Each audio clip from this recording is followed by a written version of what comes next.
So I'm going to answer those quiz questions over the respiratory system. And this is the diagram of human respiratory system I drew to answer one of those questions. So question number 1, compare and contrast the inspiratory reserve volume and expiratory reserve volumes. So inspiratory reserve volume is just the maximum amount of air that we can inhale.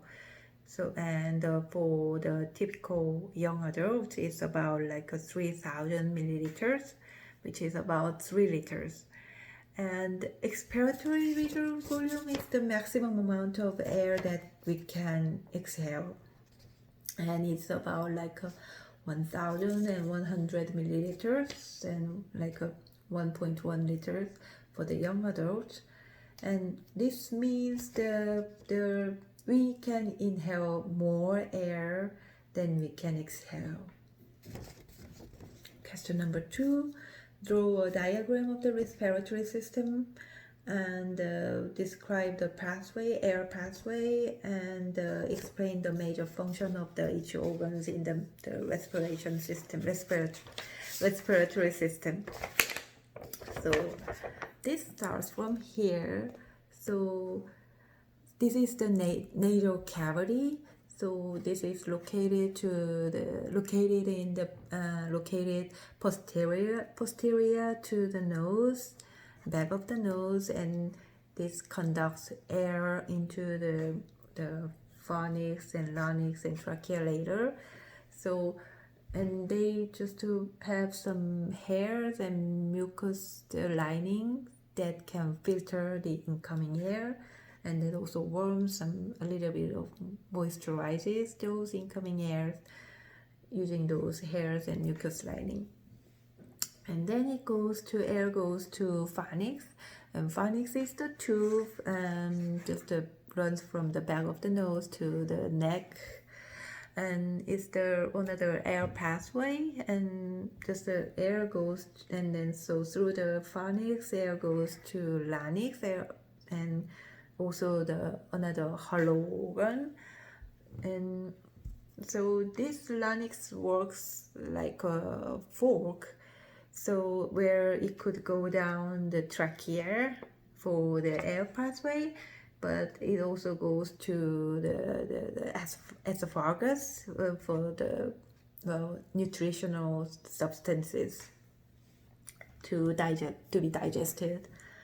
And this is the trachea. Trachea is just another hollow organ that is pretty flexible, and that connects the larynx with the bronchi here, and this is also providing the air passages to air flow to the lungs eventually.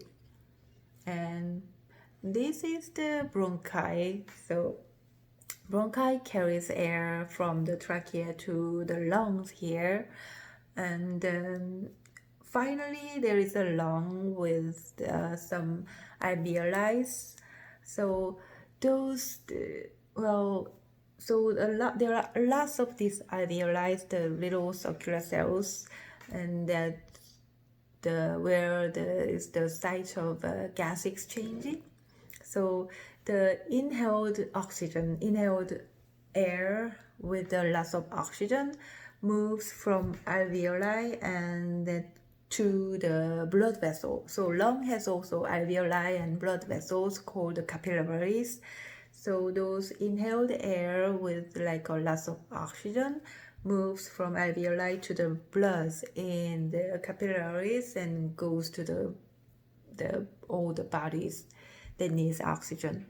And also it is just then this alveoli just to absorb the carbon dioxide as well, the CO2 waste, and those CO2 waste moves from capillaries, the blood in the capillaries, to the air in the alveoli, and then we will eventually exhale the carbon dioxide waste.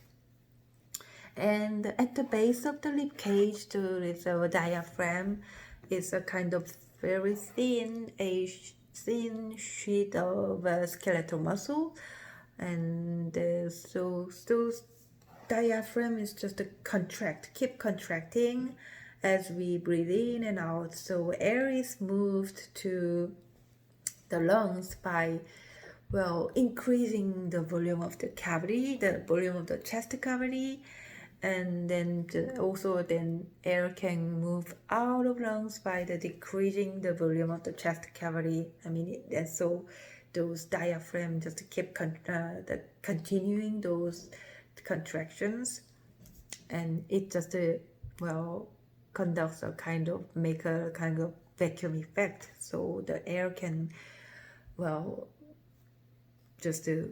air can just come and go through those contraction movement.